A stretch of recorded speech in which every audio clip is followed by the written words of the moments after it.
ये कहानी एक गरीब मोची की है जिसने अपनी कला से जादुई जूते का निर्माण कर दिया। एक समय की बात है। एक शहर में एक मोची रहता था। वह सुबह से शाम तक अपने काम में लगा रहता था। उसे दुनियादारी से कोई लेना देना नहीं था। सड़क के किनारे छोटी सी जगह में वह अपना जीवन यापन करता था।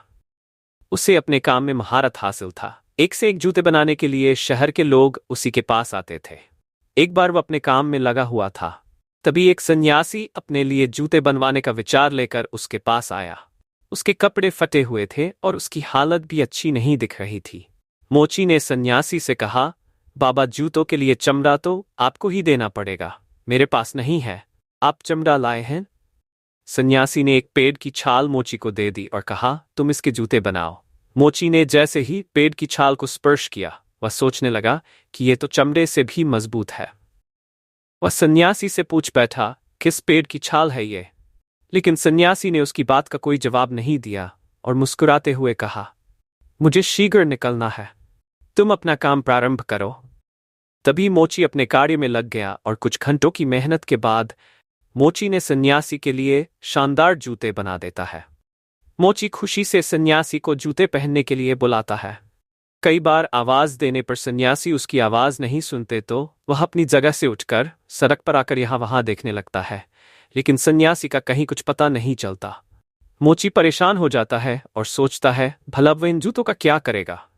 मोची को उसकी मेहनत के पैसे भी नहीं मिले थे, इसलिए वह थोड़ा नाराज भी था।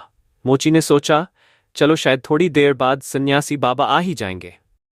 मोची को बैठे बैठे शाम हो गई, लेकिन सन्यासी वापस नहीं आए।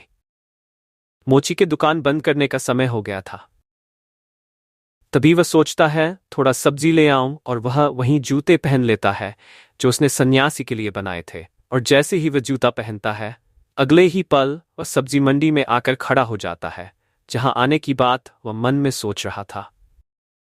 मोची बाजार के बीच में पागलों की तरह बर्ताव करता है, क्योंकि उसे ये बात बहुत अजीब लग रही थी कि वह इतनी जल्दी यहां कैसे पहुंचा। वह सोचता है कि उसे तो सड़क के किनारे होना चाहिए, और अगले ही पल वह सड़क के किनारे खड़ा नजर आता है।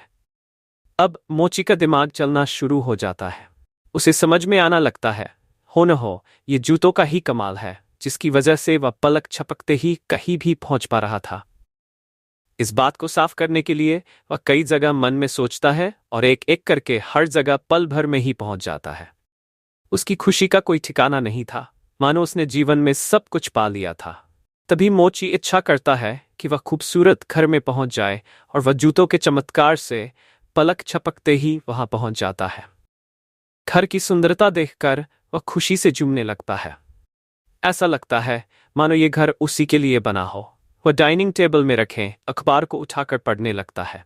तभी उसे अखबारों में दो देशों के बीच में जंग होने की खबर दिखती है, और उसके मन में जिन को पास से जाकर देखने का विचार आता है, और वह अपनी इच्छा अनुसार उस स्थान पर पहुंच जाता है जहां चारों तरफ से गोलियां चल रही होती है, बम फट रहे होते हैं।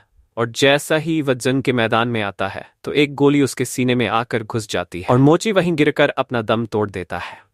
मोची के बिना सोचे समझे किए गए विचार की वजह से उसका जीवन खत्म हो जाता है।